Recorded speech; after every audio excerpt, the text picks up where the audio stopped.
حضور کا وصال ہوا نا تو امام حسن اور امام حسین کی عمریں ابھی 7-8 سال 9 سال کے بیچ تھیں. تو حضرت مولا علی شیر خدا رضی اللہ تعالیٰ عنہ کے ساتھ امام حسن آئے مسجد میں. تو ممبر پہ بیٹھے ہوئے دیکھا حضرت ابوبکر صدیق کو, تو کہنے لگے نیچے اترنا, میرے نانا کا ممبر ہے. بچوں کو بڑی پہچان ہوتی ہے نا ابا کے کپڑوں کی, سے پتہ ہوتا ہے کہ یہ میرے نانا کا ہے, یہ میرے نیچے اترو, یہ ممبر میرے نانا کا ہے. تو حضرت علی المرتضیٰ نے جلدی سے پکڑا اور پکڑ کے فرمایا ذرا حسین حسن یہ کیا کہہ رہے ہو؟ اب دیکھیں نا بچہ یہاں کسی کا شور کرے تو میں آپ کو جمعہ چھوڑ کے بچے کی تھوڑی سنوں گا. میں کہوں گا کہ بھائی ٹھیک ہو گیا, بچے کو لے جاؤ ذرا اسے پیچھے کرو, جمعے کے بعد بات کرتے ہیں. لیکن وہ تھے نا رسول اللہ کے نواسے, اور حضرت ابوبکر صدیق عظمت اور شان کو سمجھتے تھے. انہوں نے کہا نیچے اتریے, میرے نانے کا ممبر ہے. تو حضرت صدیق ایک بار نیچے اتر کے کھڑے ہو گئے.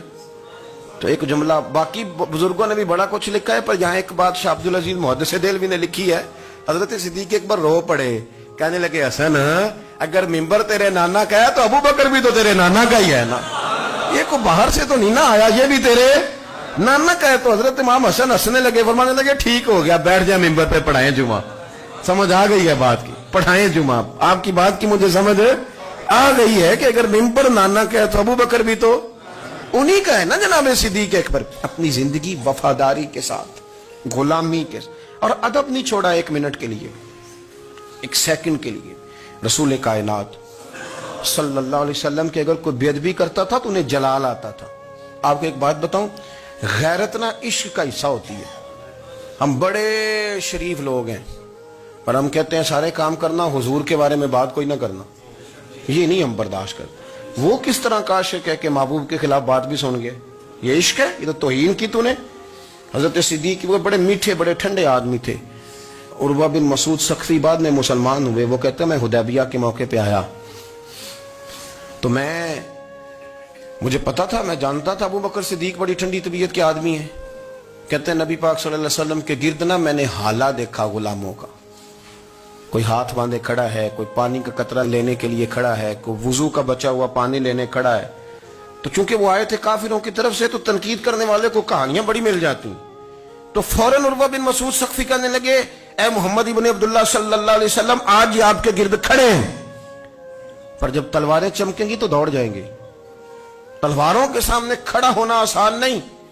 تو حضرت صدیق ایک بار پیچھے کھڑے تھے, نبی پاک ٹھنڈے مزاج کے آدمی, پر بات ہوئی تھی نا سرکار کے بارے میں, تو دوڑ کے آگے آئے اور اتنا سخت جملہ کہا. کہنے لگے جا جا کے لات و منات کی شرم گاہ چاٹ, تو کہتا ہے کہ ہم حضور کو چھوڑ جائیں گے. میں نبی پاک کے باقی غلاموں کی بات نہیں کرتا, تیرے پاس جتنے سور میں ہے نا تو سارے لے کے آ, اور نبی پاک کے دفاع کے لیے صرف ابوبکر کی تلوار ہی کافی ہے. تو لا, تیرے پاس جتنے سور میں ہے لا میدان کو, لا نا تیرے پاس جتنے سور میں ہیں. تو کہتا ہے یہ دوڑ جائیں گے. فرمایا تو نے ابھی ہمارا رخ دیکھا نہیں نا, تو آ نا ذرا میدان میں, تو میں تجھے اکیلے کو بتاتا ہوں کہ کس طرح حضور کا دفاع کیا جاتا. عروہ بن مسعود ثقفی کہنے لگے یہ کون ہے؟ دیر کے بعد ملے تھے نا, یہ کون ہے؟ انہوں نے کہا یہ ابو قحافہ کے بیٹے ابو بکر صدیق ہیں. تو عروہ بن مسعود کہنے لگے یہ تو بڑی ٹھنڈی طبیعت کا بندہ تھا. انہوں نے کہا ٹھنڈا ہی ہے, ہم شریف بڑے ہیں پر حضور کے غلاموں کے لیے, اور اگر آئے کوئی شریر, اگر کوئی آئے تو چلو کسی درویش دی گل کر لینے. وہ کہتے ہیں اٹ سٹ تے پکھڑا کوار گندل, پھر اسی اور بھی بوٹیاں جاننے ہیں, پھر ہمیں سارا پتا ہے, پھر ہمیں نا سارے طریقے, اٹ سٹ تے پکھڑا پھر اسی اور بھی بوٹیاں جاننے ہیں, پھر نہ ہم کر لیں گے حل, ہمیں وہ حل کرنا بھی آتا ہے. لیکن شریف اس کے لیے جو رسول اللہ کا ادب کرے, جو نبی پاک کی. حضرت صدیق اکبر مؤدب ترین آدمی. کوئی بندہ اگر باہر سے آتا تھا نا حضور سے ملنے تو اس کو پکڑ کے کونے میں لے جاتے تھے, کہتے تھے آپ پہلے میں تجھے ادب سکھاؤں کہ نبی پاک کی بارگاہ میں جانا کیسے. ہاں میں تجھے بتاتا ہوں, کہیں ایسا نہ ہو تیرے اعمال ضائع ہو جائے. سانس بھی آہستہ لیتے تھے. مسجد کی صفائی کرنا, ڈیوٹی کرنا, خدمت کرنا, سارا کچھ کرنا, پر بیٹھتے سب سے پیچھے ہو کے تھے, سب سے پیچھے ہو کے. یہ بھی ان کا یہ اعزاز تھا, پیچھے ہٹ کے بیٹھنا. کوئی ایسا کام نہ کرنا جس سے لوگوں کو پتا چلے کہ نہیں نمبر میرا ہے. پیچھے ہٹ کے بیٹھنا, پیچھے پیچھے رہنا. اپنے وہ شہرت سے بچنے والا پیچھے پیچھے رہتا ہے اور جی چاہتا ہے ساری غزلیں اس ظالم کے نام کرے. کچھ لوگ ہوتے ہیں نا وہ پیچھے پیچھے ہوتے ہیں, کہتے ہیں نہیں نہیں میں نہیں جی, ایسا تو ہے ہی کچھ نہیں. میرے رسول کریم علیہ السلام کا ادب کرنا. ہم نے نا ساری زندگی سنا ہے کہ الامر فوق الادب, کہ جب حکم آ جائے تو پھر حکم ماننا ہے، ادب. اور اس بات پہ ہمارے طالب علم بڑے پکے ہیں. مرید آج کل کے اس مسئلے میں بڑے کہتے ہیں سامنے خود کہا ہے کہ خیر صلاح ہے. انہوں نے خود کئی دفعہ کہا ہے جی تسی بڑے سیانے ہو، تانوں مطلب دی گل دی سمجھ جلدی لگتی ہے.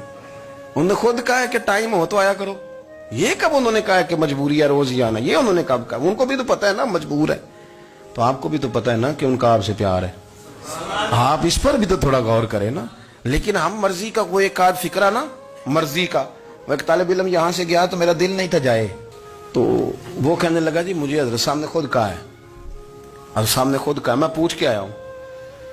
تو جو ہمارے کچھ سنگی تھے بیچ میں پیار والے، وہ کہنے لگے آندہ میں پوچھ کے آیا. میں کیا آندہ وہ بھی ٹھیک ہی ہے. تو انہوں ساکھیا سی میں جاواں تو میں انہوں کی آندہ. میری بات کی سمجھ آئی ہے نا جی. جب ارادہ ہوا تو پھر ابے کو منا کے بھی آ گئے.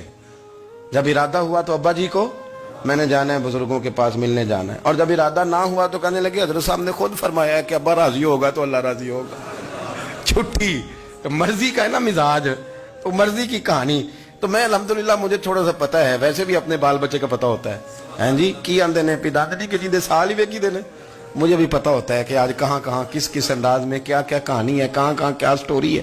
تو کبھی کبھی یہ سارا پیار ہی ہے، یہ بھی سارا اس میں بھی پیار ہی ہے. پتا چل جاتا ہے کہ کل کہاں سے بات کر رہا تھا اور آج بات کہاں کر رہا ہے. یہ اپنا اپنا مزاج ہوتا ہے نا، اپنی طبیعت کے مطابق چلنا ہے. سنا یہی ہے کہ الامر فوق الادب، کہ جب حکم مل جائے تو پھر ادب نہیں کرنا، پھر حکم پہ.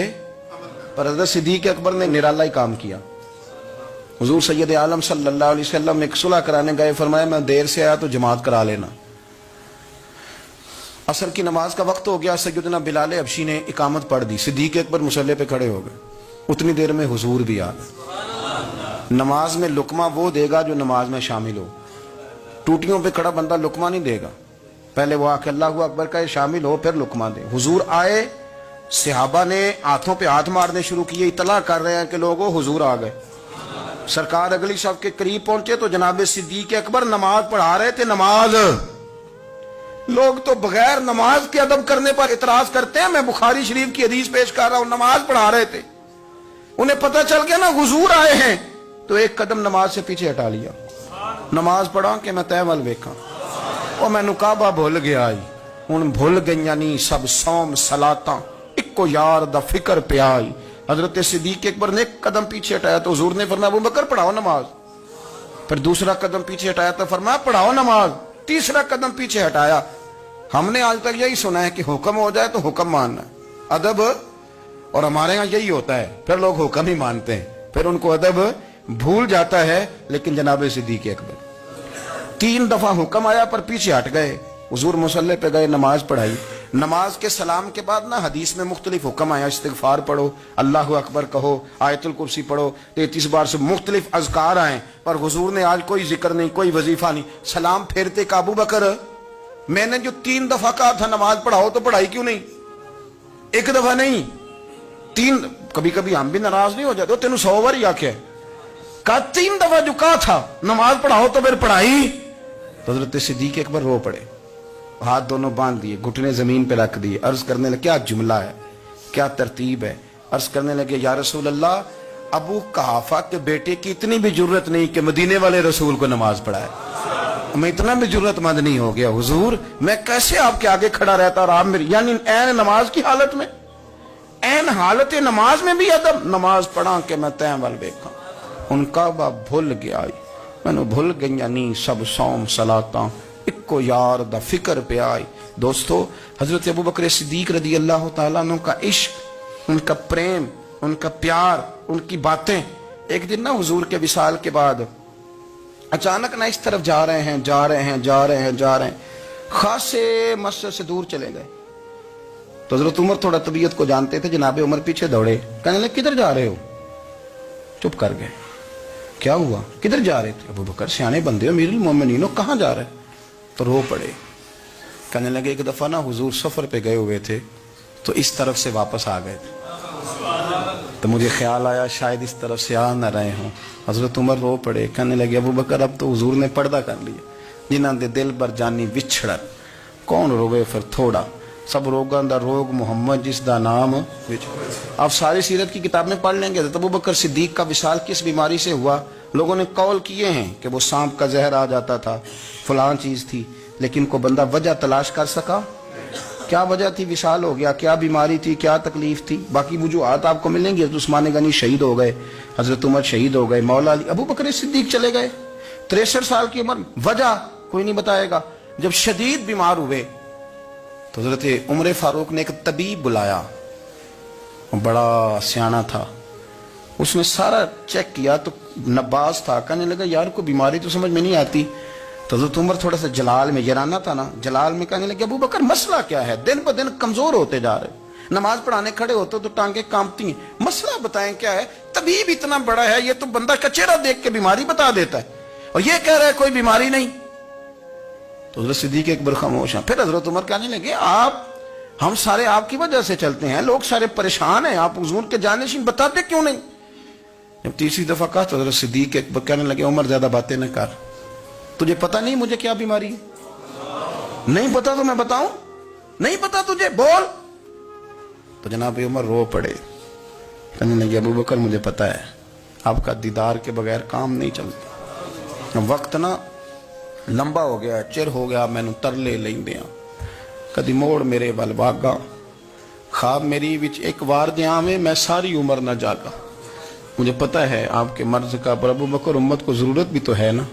تو حضرت صدیق اکبر کہنے لگے بس ہو گئی ہے، اب میری وصیت یاد رکھنا، جب میں دنیا سے جاؤں تو اٹھا کے میرا جنازہ قبر رسول پہ لے جانا، اور پہلے پوچھ لینا کہ ابو بکر حاضر ہے، اجازت ہو تو مجھے دفن کر دینا، ورنہ جنت البقیع میں. تو لوگ کہتے ہیں ابھی جنازہ ہی رکھا ہی تھا کہ دروازہ اندر سے خود بخود کھل گیا اور آواز آئی اب دیر نہ کرو، محبوب کو محبوب کے ساتھ ملا دو. پانی پر میں سہیلیاں رنگا رنگ کڑے، اسی پریا اس دا جانی ہے جس دا. میں نے شروع میں ایک بات کی تھی کہ اپنی خواہشات کو نا حضور کا غلام بنا دیں، سوچیں سمجھیں کہیں وہ لفظ جو مدینے والے رسول کو پسند ہیں، پھر دیکھنا مسلمان ہونے کا مزہ آئے گا، پھر ذائقہ نصیب ہوگا. اللہ ان کے درجات بلند فرمائے. آخر دعوانا